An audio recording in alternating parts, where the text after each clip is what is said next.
All right, today we're breaking down the latest BeachCastNC forecast, and we've got a pretty critical weekend outlook for Oak Island, specifically focusing on that heavily trafficked stretch from Yaupon Pier all the way down to the point. We've got a lot of complex meteorological data to unpack today, from intense surf models to mesoscale coastal dynamics, and it all directly impacts your safety on the beach this weekend. Okay, let's dive into this. We're going to cover the weekend surf forecast, look at the heat index and dew points, talk about a really cool weather phenomenon called the sea breeze rain shield, check out next week's outlook, and finally, wrap up with some crucial beach safety rules. So, starting right off with Section 1, the weekend forecast. Let's look at the immediate threat, which is the ocean itself. The models are showing a pretty rapid escalation in energy.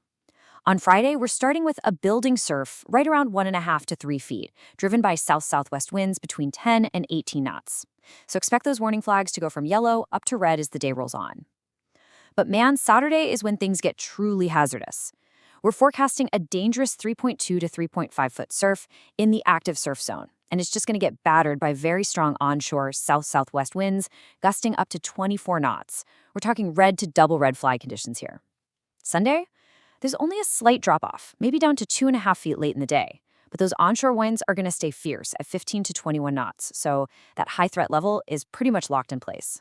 Now, you've got to layer all that intense wave energy over our tidal schedule. This weekend, our high tides are peaking right in the middle of the day, roughly between 11 a.m. and 1 p.m.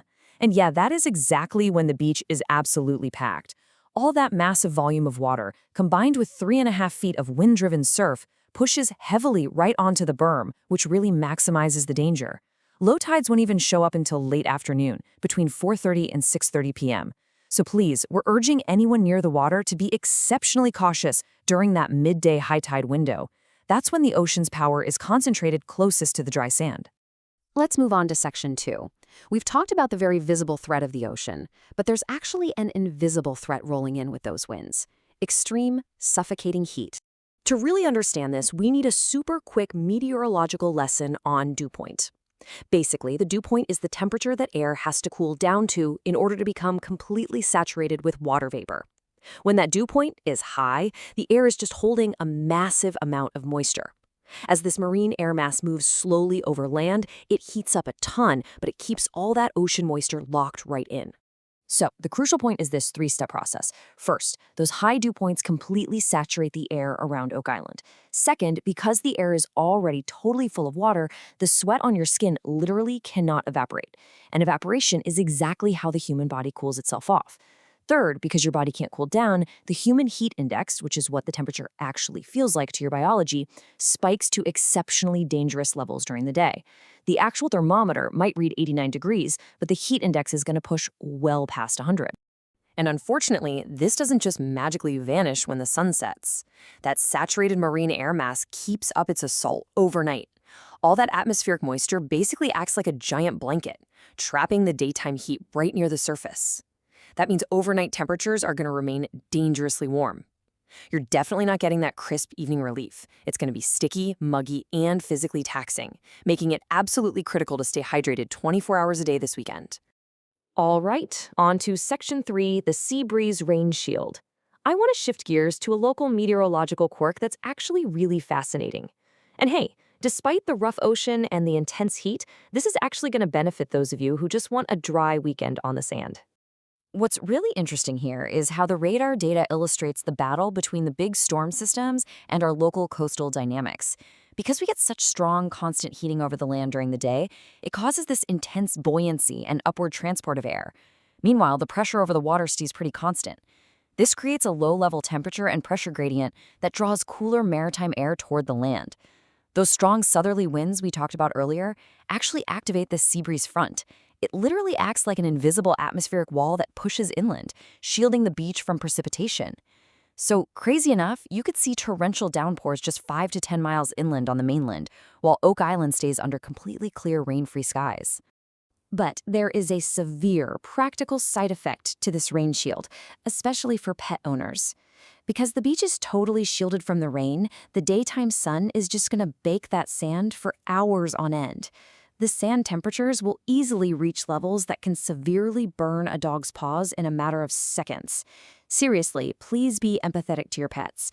The town of Oak Island strongly advises keeping pets off the sand completely during the heat of the day. A good rule of thumb, if you can't walk on the sand barefoot, your dog definitely cannot either. Moving into Section 4, next week's outlook. Let's pivot away from this weekend's intense weather and look ahead a bit. Because I know everyone is wondering, when is this extreme weather finally going to break? To answer that, we turn to the long-range probability estimates from the spaghetti surf models. These models help visualize the uncertainty in ocean wave forecasting, so we get a solid idea of what to expect as the week progresses. And the data trends here are actually very encouraging. According to the wave matrices, those heavy surf heights will finally begin to drop off late Sunday evening, pushing down toward the 2-foot range by Monday morning. More importantly, those powerful 24-knot onshore winds are expected to calm down significantly. Basically, we're looking at a gradual return to much safer, standard summer patterns by the early to middle part of next week. Which brings us to our final section, critical beach safety. While next week looks a whole lot better, this weekend is severe. So we really need to review some of the strict safety ordinances enforced by the town of Oak Island. This is absolutely vital information. Oak Island uses a very strict 5-flag warning system. You'll see physical flags around town, QR codes at the beach accesses, and lighted signage. Green means always use caution.